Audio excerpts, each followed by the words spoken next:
Assalamualaikum warahmatullahi wabarakatuh. Teman-teman, sahabat yang budiman,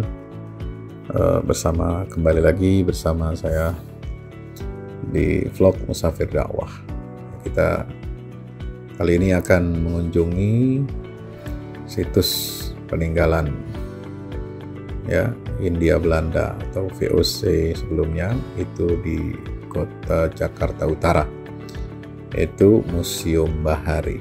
Sangat direkomendasikan sebagai pilihan museum yang bisa kita kunjungi atau teman-teman kunjungi ketika kita berada di Jakarta, dari manapun. Kalau udah ada di Jakarta, nginap beberapa hari, ini jangan lewatkan berkunjung ke Kota Tua, Museum Sejarah Jakarta, dan yang kedua ini yang paling pokok, recommended sekali adalah Museum Bahari. Jadi Museum Bahari ini terletak di Jakarta Utara di Jalan Pasar Ikan 1. Di sini kita masuk, bayar tiket untuk dewasa Rp5.000 dan untuk anak-anak Rp2.000, murah sekali. Jadi kita berempat total hanya mengocek saku hanya Rp14.000. Nah, di sini Museum Bahari ini ada dua komplek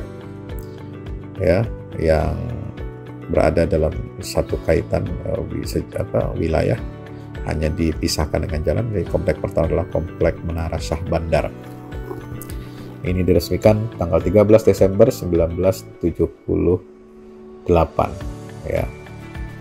Menara Syah Bandar ini diresmikan oleh Gubernur Ali Sadikin, gubernur yang fenomenal, tanggal 13 Desember 1976. Nah, ini ada banyak koleksi meriam-meriam VOC, karena Museum Bahari ini dibangun untuk menjadi gudang, untuk tempat penyimpanan, pemilihan, dan pemaketan atau shipping, pengapalan hasil-hasil rempah-rempah hasil bumi dari Nusantara. Nah, ini kita lihat Museum Menara Syah Bandar. Ada tiga gedung di sini, gedung koleksi, ruang koleksi, tapi kita tidak bisa masuk, mungkin masih dikosongkan. Dan kemudian ada gedung di sebelahnya, ini juga ada museum ada koleksi meriam-meriam Belanda. Nah, di situ ada tempat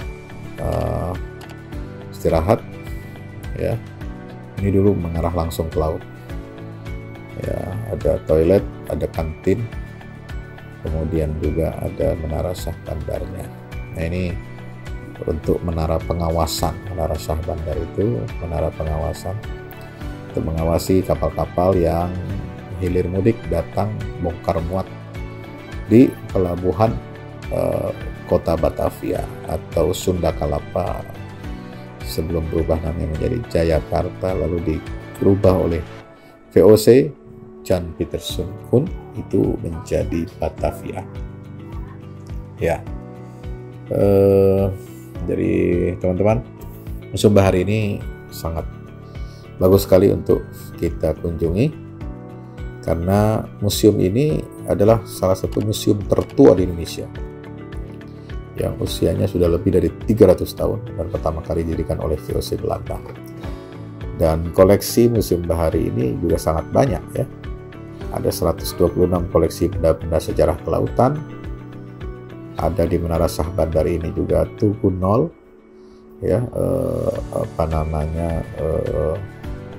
di sini hitungan titik nolnya Betawi Jakarta, titik nolnya Jakarta itu ada tugunya, ada prasastinya di Menara Syah Bandar ini. Dibuktikan dengan adanya bentuk-bentuk seperti ini yang dibuat oleh Dinas cagar budaya dan kepurbakalaan. Ya.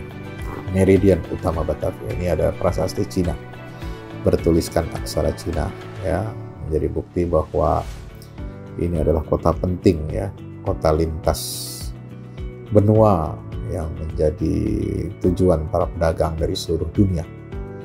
Saat itu transportasi yang memungkinkan adalah dengan kapal laut, berdagang dari satu negara ke negara lain, dari satu benua ke benua lain. Ya, ini koleksi yang ada di Menara Shah Bandar. Nah, kita akan coba naik masuk ke tangga menuju menuju menara pengawas, ya. Nah, ini tangga-tangga yang berwarna merah. Nah, tangga berwarna merah ini. Terus kita ke atas, banyak sekali penjelasan-penjelasan kenapa ada dua menara, kenapa sejarah, bagaimana sejarah Sunda Kelapa dan Menara Shah Bandar ini semua dijelaskan di sini. Jadi secara runut, ya, di Menara Shah Bandar ini bisa kita saksikan ada menara pandang, ya, itu menara pandang, bagaimana pengawasan terhadap kapal-kapal, ya, watchtower, menara pandang di sini. Kita naik ke atas ini, anak tangganya itu semua dari kayu yang keras, ya, warna merah, cat merah. Nah, sampai ke atas ini sejarah Menara Shah Bandar.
Oke, kita akan jalan menyeberang, ya, melintasi jalan yang memisahkan Menara Shah Bandar dengan gedung yang dulunya adalah gudang penyimpanan rempah-rempah dan pengapalan, ya, disiapkan untuk pengapalan dijual ke Eropa.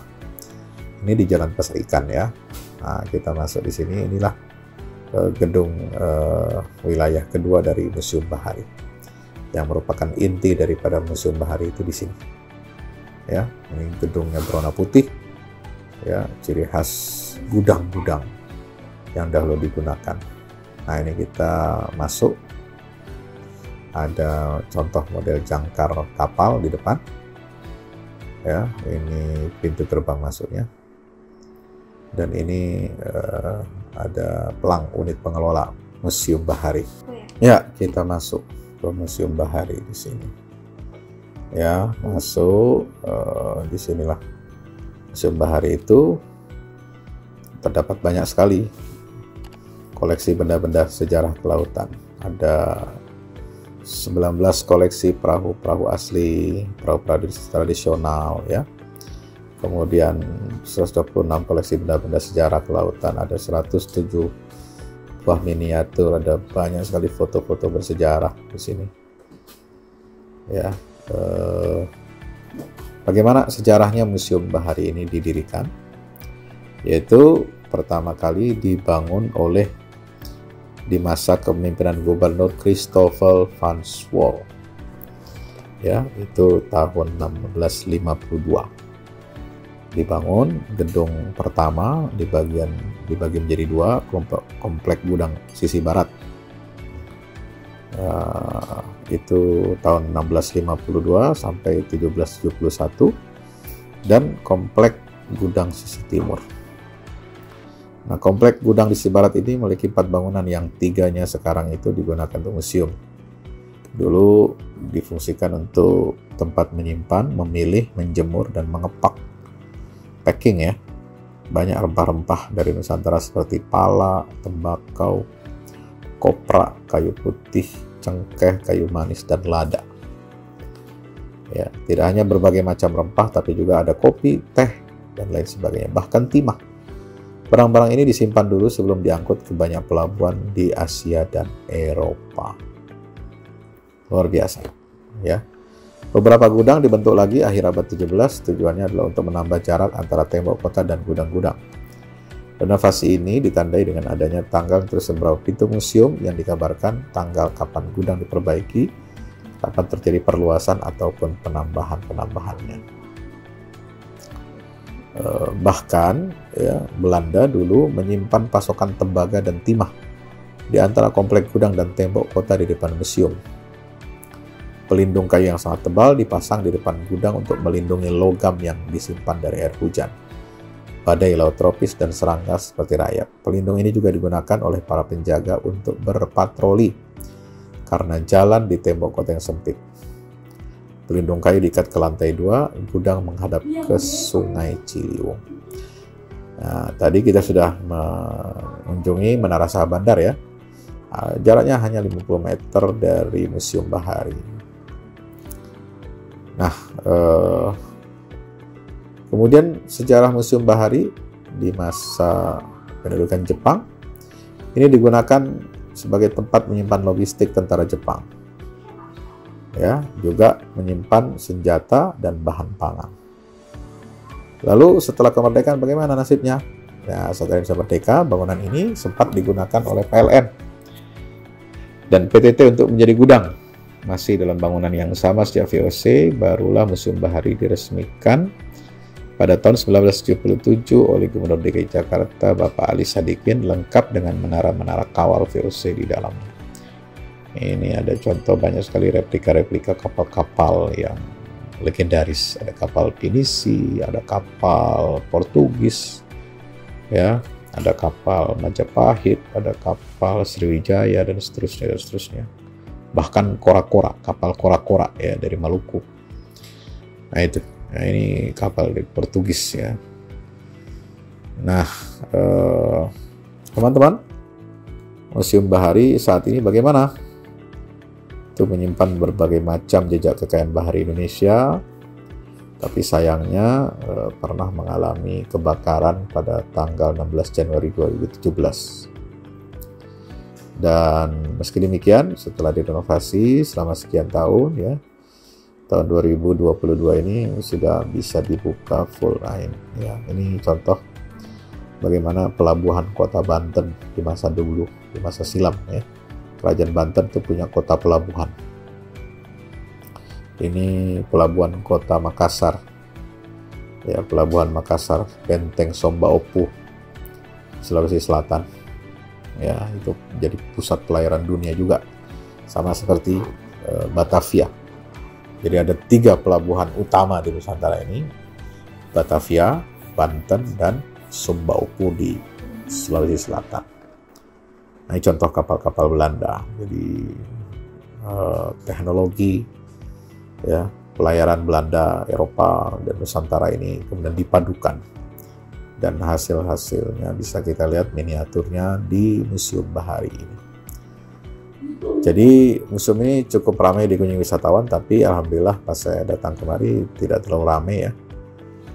Sehingga nyaman untuk kita adakan tapping, rekaman ya, dan mengulik ya isi daripada museum-museum ini. Ada 7 pembagian area di Museum Bahari ya, yaitu ada ruang masyarakat nelayan Indonesia, ada ruang teknologi penangkapan ikan, ada ruang teknologi pembuatan kapal tradisional, ada ruang biota laut, ada ruang pelabuhan Jakarta 1800 sampai 2000, ada ruang navigasi dan pelayaran kapal uap Indonesia Eropa.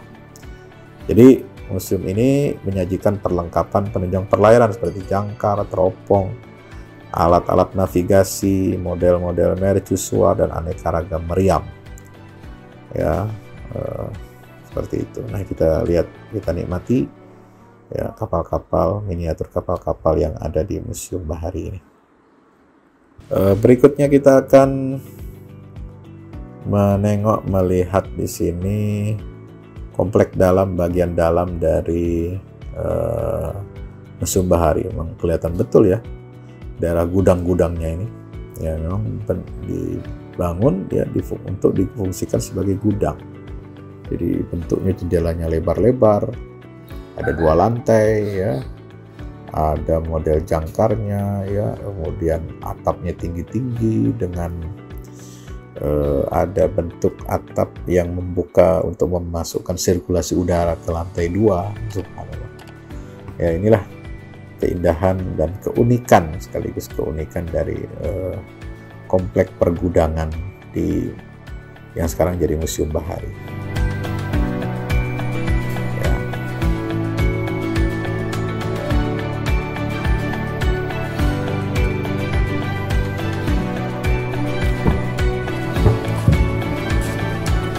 Tuh, masuk situ tuh.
Ini bagus langitnya biru, Mi.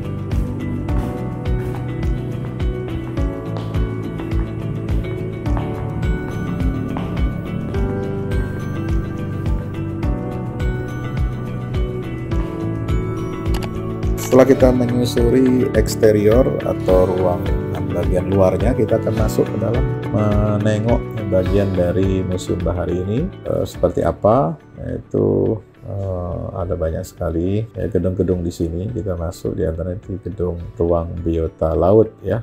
Ruang biota laut di atas ini menyimpan benda-benda Ya, di sini ada berbagai jenis kapal, koleksi perahu kapal asli. Ya, ini kapal-kapal asli Nusantara loh teman-teman ya. Ya, ada dari Irian, ada dari Maluku, ada dari Sulawesi, ada dari Kalimantan ya. Ada dari macam-macam. Nah, ini menarik sekali. Ada ruang biota lautnya.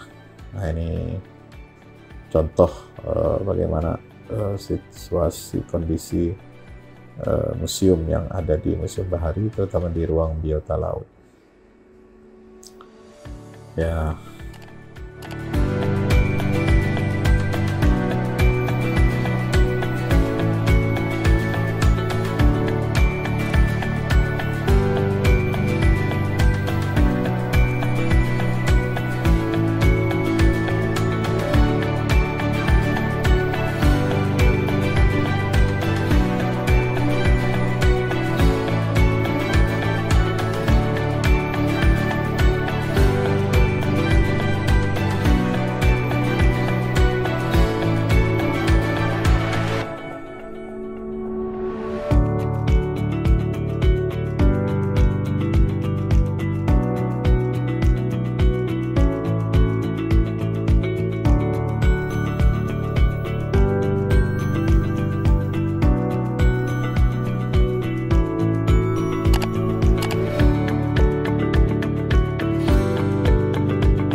Nah, berikutnya ada ruang pamer. Ya, ini salah satu bagian gedung yang terbakar dalam insiden kebakaran tahun 2017 yang lalu. Ini dimuseumkan ya, jadi sekarang sudah diganti. Dulu tiang-tiangnya, ya, pasak-pasaknya itu dari kayu tebal-tebal, terus sekarang karena kayu-kayu aslinya sudah terbakar, ya, sehingga ini diganti dengan besi. Ya, ini bisa kita lihat kekarnya, kokohnya bangunan yang ada sekarang ini setelah direnovasi. Ya, nah jadi ini bagian dari memorialnya, dan ini sejarah ya kemaritiman Nusantara, karena Indonesia adalah negara maritim. Nah, kita akan melewati Selasar dan akan masuk ya pemandangan dari atas ya, lantai 2.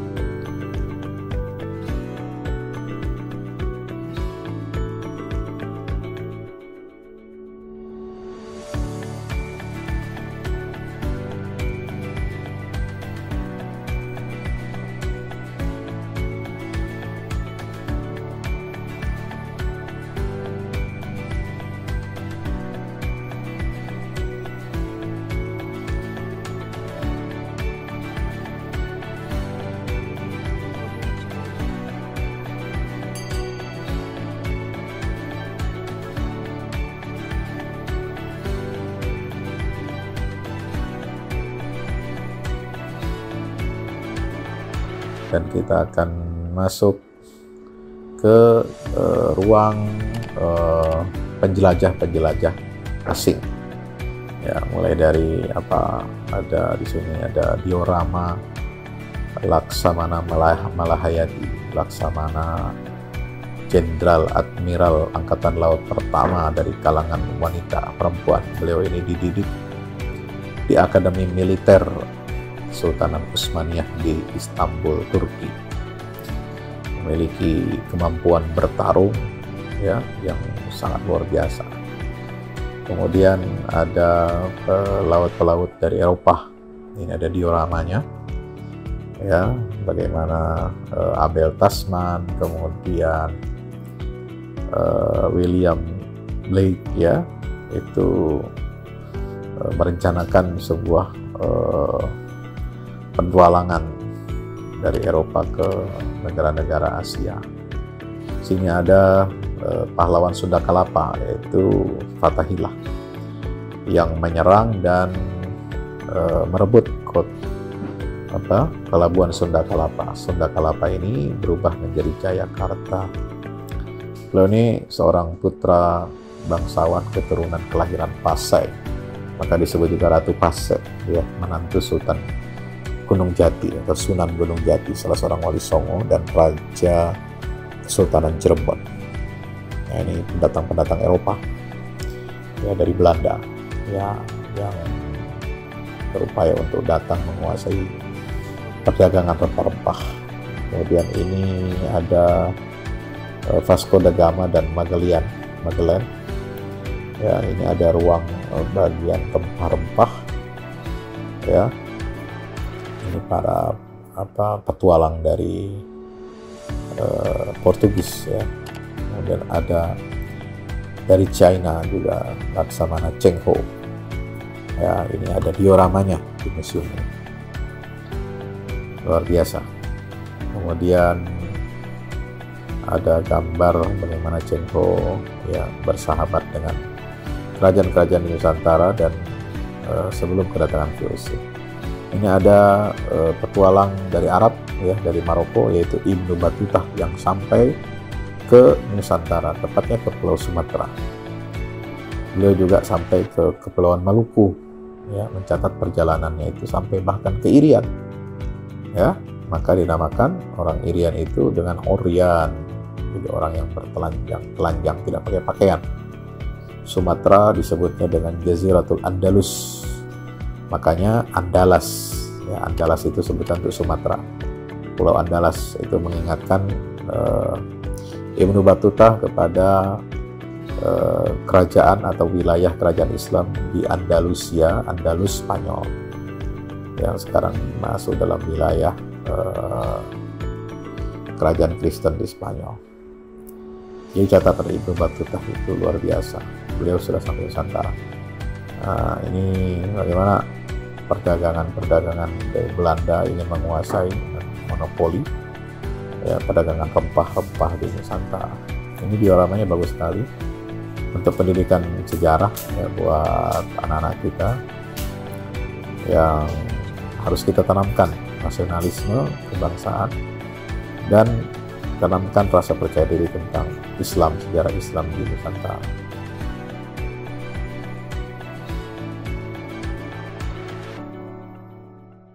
Ini ruang spices ya, ruang rempah-rempah.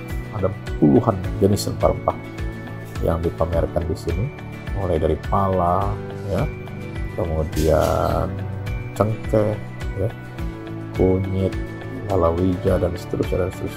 Banyak sekali, sehingga menjadi incaran bangsa-bangsa Eropa terutama Belanda, karena komoditas rempah-rempah di Nusantara yang hanya ada di Maluku, di Banda Neira ya. Kenapa kemudian Belanda menjajah Banda Neira, sebelumnya itu Portugis, adalah karena untuk menguasai perkebunan pala terbaik di dunia ya.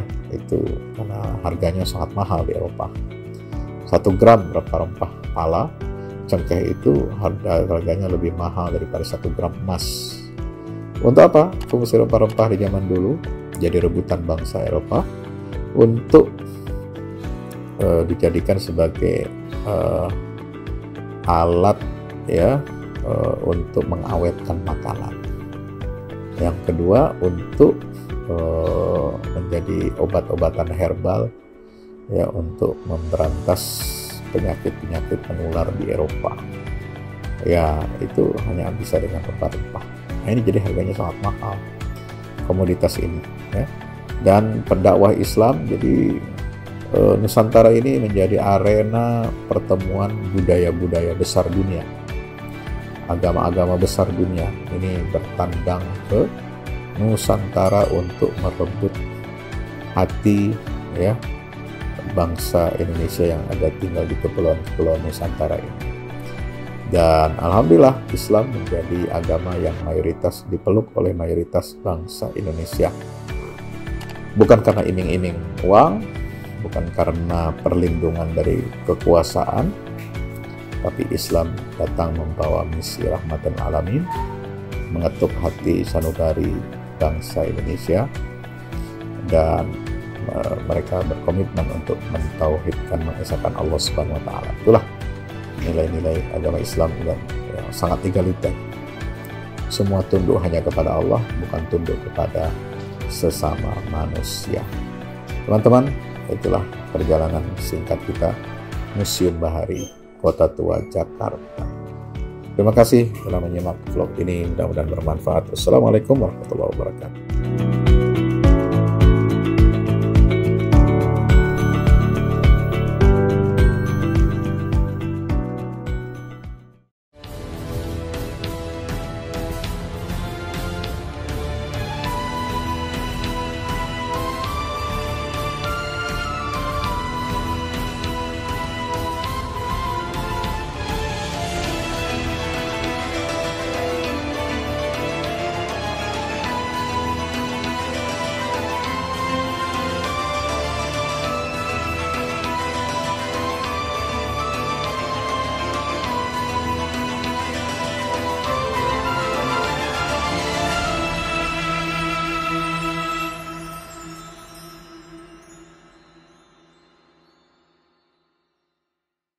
Assalamualaikum warahmatullahi wabarakatuh. Alhamdulillah kita udah selesai pengecoran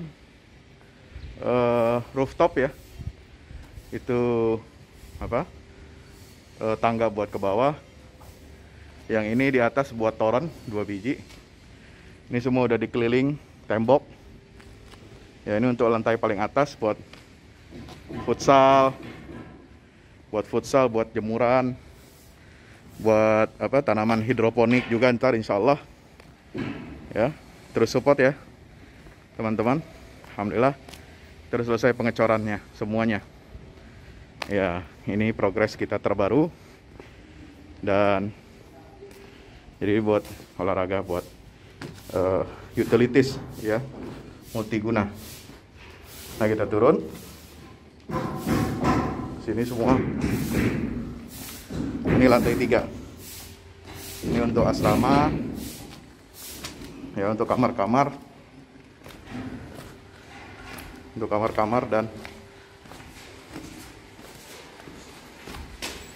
nah di situ musola. Nanti di situ musola ya. Ini kamar-kamar dan musola buat santri-santri tahfiz kita insya Allah.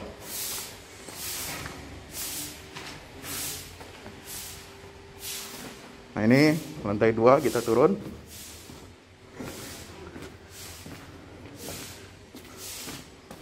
Ini untuk kelas-kelas ya. Kelas-kelas tahfidz, kelas-kelas tadabbur. Insya Allah mau udah jadi. Alhamdulillah berkat dukungan antum semua. Nah, tinggal ke bawah di sini buat aula. Aula semua di sini ya. Mohon doanya terus, mudah-mudahan berkah, mudah-mudahan cepat jadi finishing. Kira-kira finishingnya ini butuh 1,5 M lagi ya. Mudah-mudahan. Al-Fatihah. Al-Fahmu Institute mempersembahkan serangkaian buku karya Ustadz Fahmi Salim LCMA. Buku pesan-pesan tauhid untuk negeri di masa pandemi. Buku mutiara ilmu-ilmu Al-Quran. Ada diskon 20% untuk buku tafsir sesat 58 esai kritis wacana Islam di Indonesia dan buku kritik terhadap studi Al-Quran kaum liberal. Anda dapat memesannya melalui layanan WhatsApp di nomor 0877 063 7192 dengan format pemesanan ketik nama, alamat lengkap, nomor handphone, dan jumlah buku yang diorder. Ongkos kirim di luar harga buku dan menyesuaikan wilayah dengan paket standar. Lampirkan juga bukti transfer Anda ke rekening BNI Syariah di 0631 748573. Tunggu apa lagi? Pesan sekarang.